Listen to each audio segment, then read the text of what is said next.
with your brain processing, that when it comes to chronic pain, your brain is processing this differently. So you need to kind of focus it inward to help reduce your reaction to it. Basically, you want to be aware of the present moment. You don't want to be judgmental on yourself, whether good or bad. You just have to accept things as they are, when they are, and let go of anything that you're hanging on to that's, clinging to the past or worrying about the future. Welcome to Veteran Voices, SITREP, with your hosts, Tom and Chris Faust.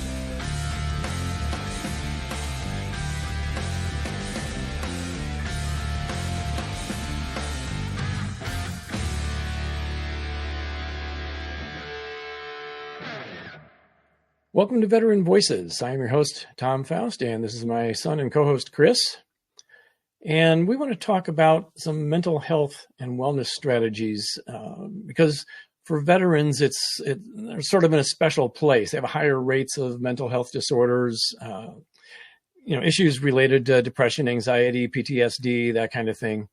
And so there's extra things that veterans should be aware of that can help reduce the stress, help reduce the anxiety without necessarily taking special medication for it. Although if you're prescribed the medication, I'm not saying don't go there. I'm just saying there are ways to help reduce it through mindfulness, meditation, and some various other techniques.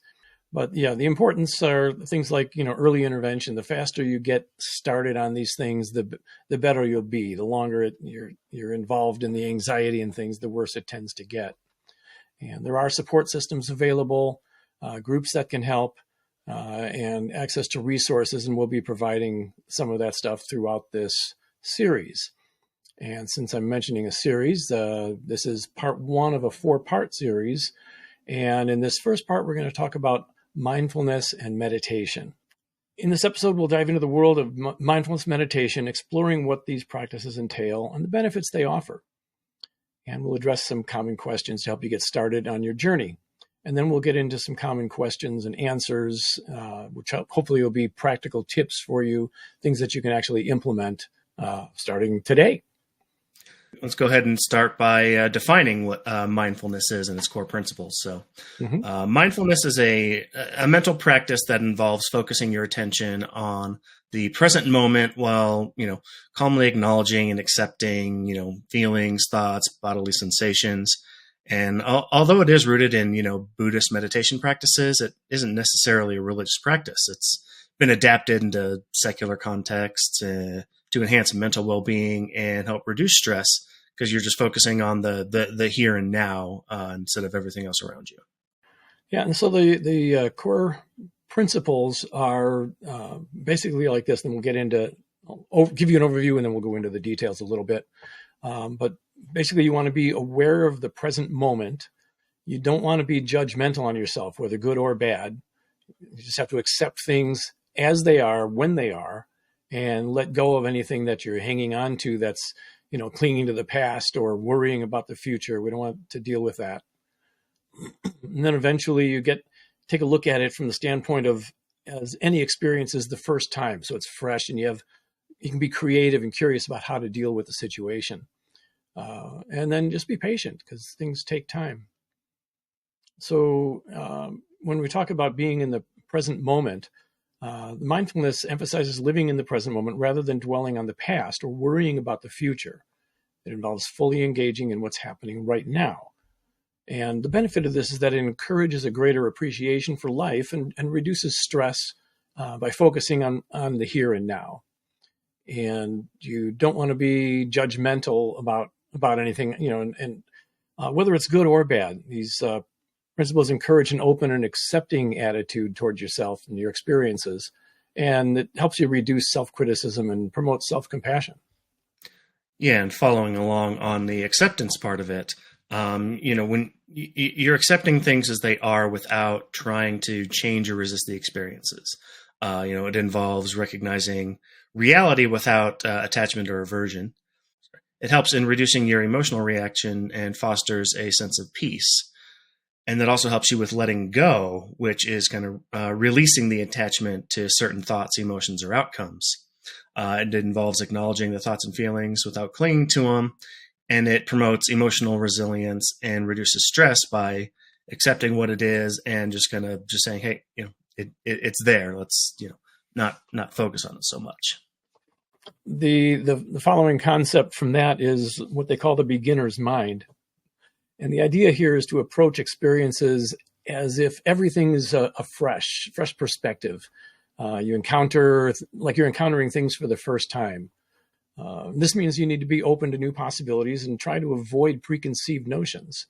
And this can enhance your creativity and curiosity by encouraging openness to the new experiences. And then, of course, patience, because cultivating patience in yourself in the process of mindfulness helps you recognize that growth and understanding take time. And this will encourage your persistence in the mindfulness practice and help reduce the frustration. When you integrate these core principles, mindfulness can help individuals develop that greater awareness, reduce stress, and enhance their overall well-being. And practicing mindfulness regularly can lead to improvements in mental clarity, emotional regulation, and even interpersonal relationships. So how can mindfulness reduce stress and improve mental health? Well, it's been extensively studied for its potential to reduce stress and improve the mental health. There's a way to reduce stress called mindfulness-based stress reduction, which basically involves, meditation and yoga to help individuals, develop this state of mindfulness to help with their response to stress.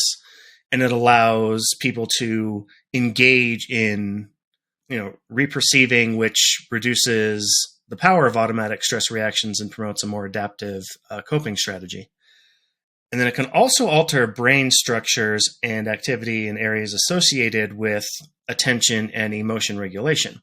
When you reduce your body's stress response, mindfulness can have a positive downstream effect throughout the body and potentially improve your immune function and lowering blood pressure. That's one of the key things of stress is when you're stressed more, you tend to not, your body's focusing on other things as opposed to, fixing itself when you're ill or whatever it is. Mm-hmm. And all of this can help improve your mental health in general. It can reduce anxiety and depression because these practices have been found to decrease symptoms of anxiety and depression.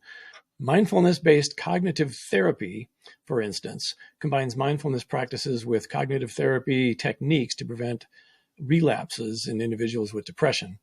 And then you can enhance your emotional regulation by becoming more aware of your thoughts and emotions without the judgment, like we mentioned earlier. And this can lead to improved emotional regulation and reduced emotional reactivity. Hopefully, then result in fewer depressive symptoms and less rumination, and then increased well-being. By practicing these techniques, you can increase your well-being and foster a positive effect of concentration and self-awareness. And it can help you focus on the present moment, reducing the amount of worry and repetitive negative thinking, things that just really don't do you any good anyway.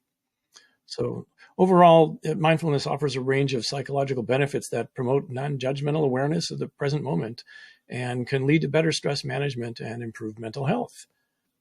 Yeah. So meditation is, really just kind of what it says. It's just you focusing on something else.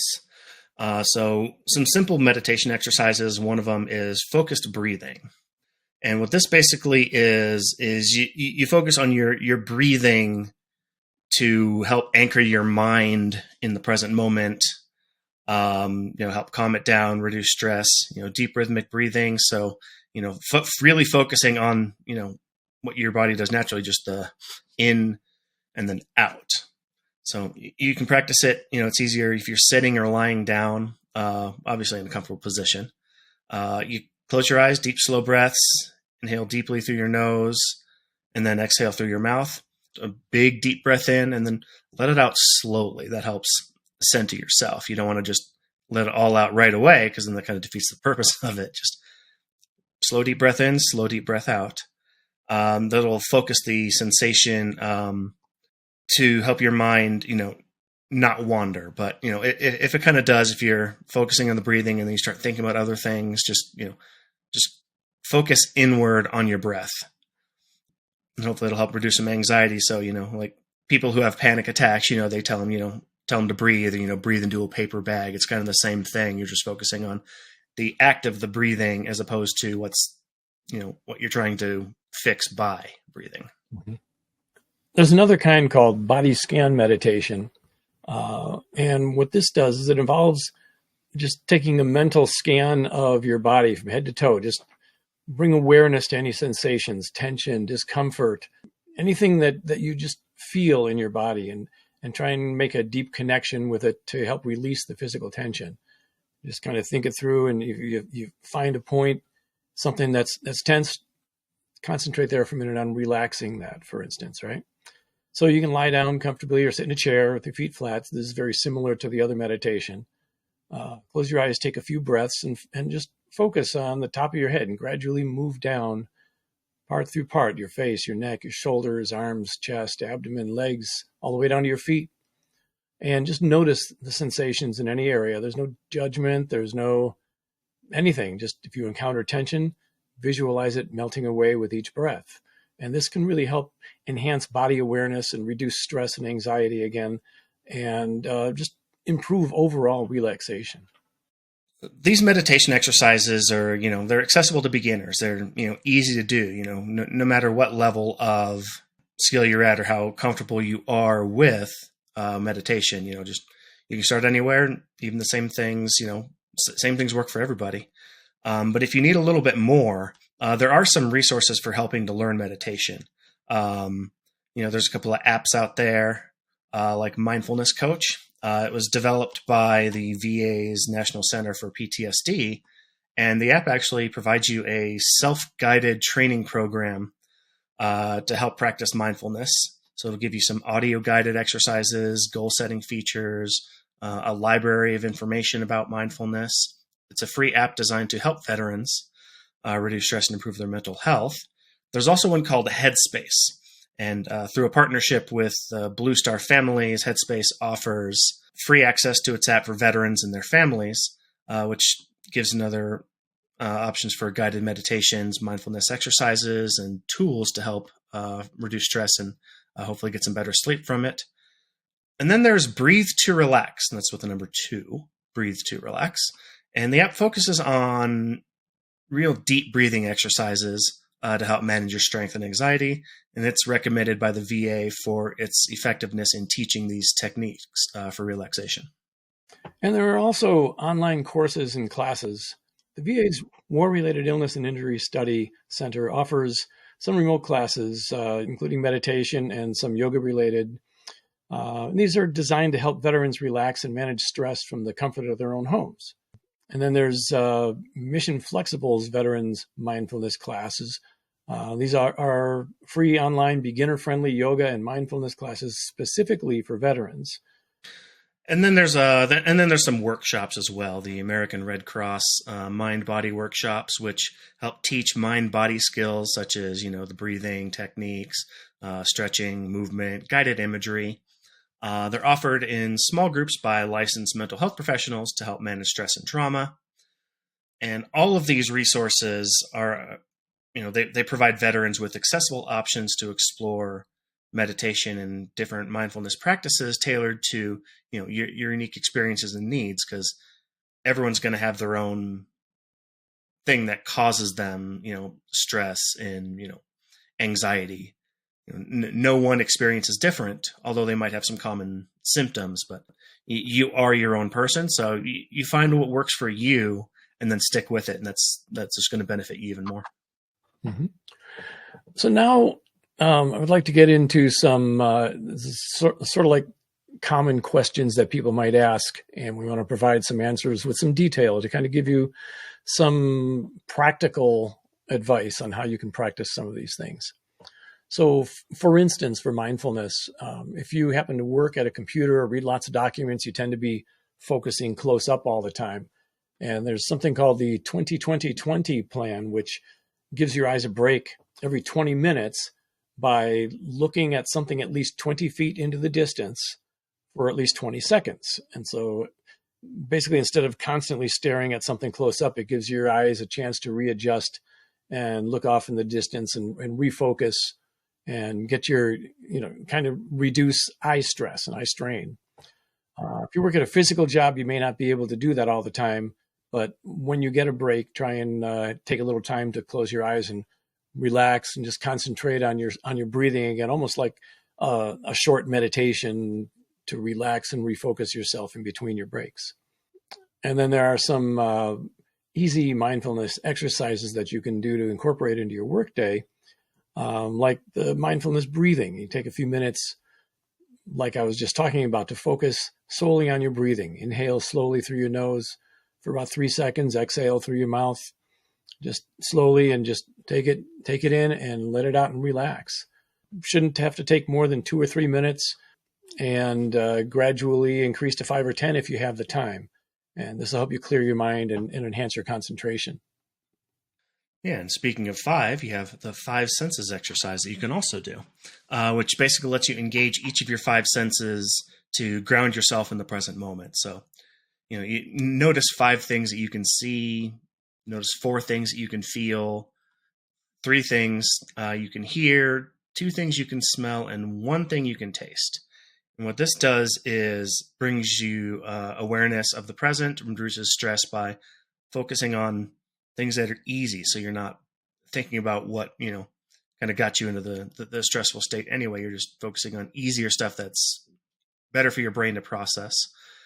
And that also goes with some mindful appreciation, where you're spending a few moments appreciating the things you usually take for granted, whether it's, a comfortable chair that you're sitting in, warm cup of coffee, soda, energy drink, whatever it is that you have there. Just focus on that, it's something that you have that you can appreciate that you might not have had. I mean, who knows what could happen there, but you've got something there that brings you comfort. So focus on that, and that'll help you be appreciative and help your mind also try and change its way of thinking about things. Mm-hmm. And then there's like a 1-minute meditation where you can close your eyes and focus on just the breathing again, the rising and falling of your chest as you breathe, acknowledging any thoughts that arise, and gently return.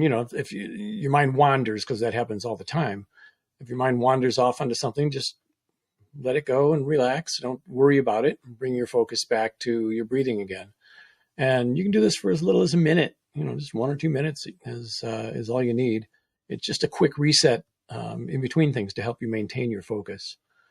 And then there's mindful listening, which, like during conversations, make sure you fully concentrate on what the other person is saying without planning your response. Because if you're thinking about what you want to say in follow-up, you're not going to hear what the other person is actually saying. And just like you like to be heard when you're speaking to someone, others like to be heard when they're speaking to you. So focus on the words and the tone and the body language. All of this conveys not just the words they're saying, but the ideas behind it and the feelings behind it. And this will improve your communication skills and can strengthen workplace relationships along with other personal relationships. Mm-hmm. Yeah, another one that I'm bad at this, so I need to focus more on this. But mindful immersion is what it's called, and it's basically you want to fully engage on the task at hand by focusing on the sensations involved with it. If you're in front of a computer, focus on the feel of typing on a keyboard, or if you're filing papers away, the sound of paper rustling. It helps reduce stress from multitasking, which is the big thing, because with the way the world is nowadays, everyone has 20 things they need to get done in a day and not enough hours to do them. So you're doing 2 things at once, and that splits your brain a bit to where it's like, all right, well, I have to do this and this and this and this. It's like it could go faster, or at least easier to do all these tasks if you're just focusing on one at a time. Focus on this one, get it done quickly, correctly, and then move on to the next one. And then if you're an outdoorsy type, or even if you're not, you can take a break in nature. So step outside during your lunch breaks. Leave your electronic devices at your desk, or in a jacket or a bag or whatever it is, and use the time to observe nature or fresh air, or even the city sights. If you work downtown in a metro area, just enjoy what's out there. Look up at the sky, just deep breaths, and that helps refresh your mind reduce stress and can improve your mood as well. So these are just kind of different exercises that are designed to be simple yet effective ways to incorporate mindfulness into your daily routine to help you stay calm, focused, and productive. One of the questions we touched on earlier is how long, in a day, how long should you meditate if you're going to do some meditation? The optimal duration for daily meditation can vary depending on the individual, your goals, and your experience levels. But there are some general guidelines that you can follow. So if you're beginning, then you want to start small. You'd be encouraged to start with a short meditation, maybe 5 minutes, 10 at the most per day. This helps build a habit without overwhelming you. And I know for me, this works best first thing in the morning. It's best to, wake up, I can brush my teeth or whatever, and then take a few minutes to just get centered for the day, meditate a little bit, get my breathing settled down, think about what my day is going to entail, and just, get grounded in how I'm going to start so that the day starts out on a good note. Think about things I'm grateful for, the home I live in, the family I have, whatever it is.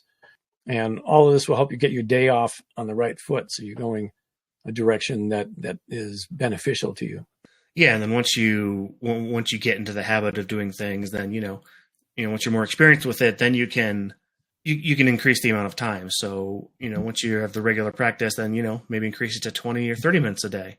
Whether it's in the morning before you go to work, or after work. Once the day is done, you wind down from the day. Increase the amount of time that works for you. But the big key to it is going to be consistency over duration. So while the longer sessions can be more beneficial, give you more time to, relax and calm down, the key is consistency. So regular practice, even if it's shorter, is more effective than infrequent longer sessions. So make sure that you develop that habit and keep with it. Even if you can't do 20 minutes a day, you can only do 10, you're still doing it. So you're keeping that fresh in your routine to make sure that it happens. Yeah. And so the general recommendations are, there's different studies that show results in different ways. So there's one that's called 13-minute sessions, where these studies suggest that meditating for about 13 minutes a day for 8 weeks can actually lead to improved mood, attention, and memory. And there's other research that indicates that meditating for 20 minutes once or twice a day over an extended period can yield substantial health benefits. So ultimately, the ideal meditation duration depends on your personal goals and lifestyle. But it's important to find a routine, like Chris was saying, a routine that's sustainable and enjoyable for you and regular, to be on a consistent, maybe a consistent time of day and a consistent duration, so that the habit sets in and it's just something that becomes a normal part of your day. Mm-hmm. One more question kind of that gets asked is if mindfulness can help with managing chronic pain or health issues. Mm-hmm. Mindfulness has been shown to be beneficial in managing, pain, whether it's chronic pain or just pain in general, and improve other health-related outcomes. But one of the big things that mindfulness does, well, at least we'll go in the terms of chronic pain on this one here, is that these sort of mindfulness exercises can significantly reduce the pain intensity and improve pain management in individuals. So what it actually does, it doesn't take the pain away. The pain's going to be there, but a lot of people deal with pain differently. And if you practice mindfulness, you work on these meditation techniques, breathing, then you won't focus so much on the pain of it. So it can potentially improve your quality of life. It'll by reducing your pain-related distress and improve your coping mechanisms with it. And then obviously your mental health, being mindful and doing these practices can lead to reduced symptoms of anxiety and depression, which are often associated with chronic pain as well. Yeah. And so the way this kind of works, like for stress reduction, mindfulness helps in reducing stress by, because the stress can make chronic pain worse. So you want to reduce the stress, which can help the pain. This fosters a state of relaxation, and these practices can really help break a cycle of stress and pain where you worry about it and then the pain is worse and you worry more and it just gets worse over time. And a lot of that is in your mind to some extent. It's not that the pain is in your mind, but how you perceive it. And these mindfulness meditation techniques help the brain mechanisms that alter the sensory experience of the pain, which makes it less bothersome. And this can encourage, acceptance of the pain as it is and enhance your ability to focus on the present moment and reduce the emotional response to it. I'm not saying it's going to make the pain go away, but it helps in how you deal with it and reduces the stress. Yeah, it's just like when you're a little kid, you fall down, you get a little scrape on your knee, and it's like, the worst thing ever. You're crying and it hurts and everything. You get older, you get a little scrape on your knee, you're like, oh, okay. Just put a Band-Aid on it. So it's kind of the same thing where your mind has a different outlook of a little thing like a scrape that when you're a kid, it's the biggest thing in the world to happen to you. So with your brain processing, that when it comes to chronic pain, your brain is processing this differently. So you need to kind of focus it inward to help, reduce your reaction to it. Some other health benefits, when you have like stress related diseases. So whether that's, psoriasis, IBS, PTSD, mindfulness interventions, they've shown promise in improving the outcomes for these things. Regular mindfulness practice can also improve your, physical health markers, can help with heart health, blood pressure, and sleep quality, because stress is a huge factor when it comes to, high blood pressure, how you sleep when your mind's just constantly running, thinking about things. You just need to quiet down. But yeah, basically kind of overall, mindfulness is just a valuable tool in managing, any kind of pain or any kind of feelings that you're having, both physical and mental health. There are large scale studies that are needed to, further validate the things that we talk about, that we, find out here and, bring to the attention of whoever's, tuning in here. It's like lots of research can still be done and needs to be, but just basic, kind of trial and error, like even personally, focusing on breathing and mindfulness and being aware of things. It's helped me personally, at least, just kind of calm myself down. Yeah. So I hope that all this information about mindfulness and meditation has been helpful. We'll provide some links to various things we've discussed and include those with the podcast. Next time in part 2, we'll talk about physical fitness and mental health and how staying physically fit can really help your mental attitude toward things. It's a very important thing to do. Mm-hmm. So we'll catch on that next time. Yeah. So we just want to thank you for listening in with us, and we will plan on talking in part 2 the next time. Yeah. Appreciate you taking your time out of your day to hang out with this. As always, share the information, spread it, word about, like, subscribe, whatever you need to do to help, keep yourself aware of when we do these things. And if the information is beneficial to you, let us know, comment on the video or something. Let us know that it helped you. If you were able to give the information to somebody, that helped them, just bring it around there. Cause there are people out there that, they might not even realize they need help. Mm-hmm. And then they see something like this, and then that starts them on a path of, okay, maybe I do. Let me look into this further. And that's why we do this. So, really do appreciate you taking your time to hang out with us for a little bit and listen to what we have to say. So on that note, we will see you in the next episode. Yep. Catch you later.